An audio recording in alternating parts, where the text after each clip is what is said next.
اکسلش خراب شده بود، انقدر دیر آورده روی میل جامبانش. ببین چه وضعی شده، اصلا دوغون شده، انقدر کوبیده خورد شده همه چیش.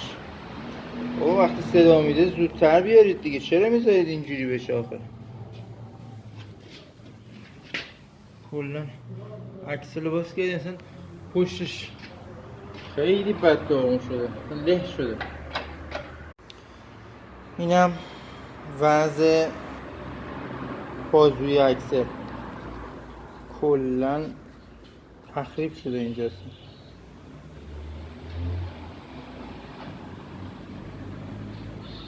به خاطر فقط اینه که دیر آوردم. این خیلی وقت اینجوری ضربه داره میزنه، مونده تخریب کردم چیشو.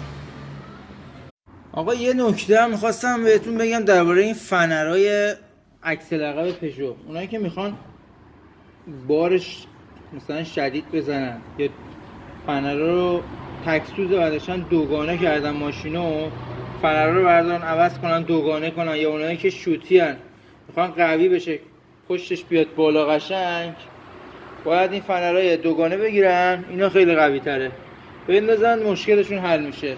و فنرهای خودشون تکسوز ضعیفه، جواب نمیده، هرچی میاری بالا بازم میخوابه.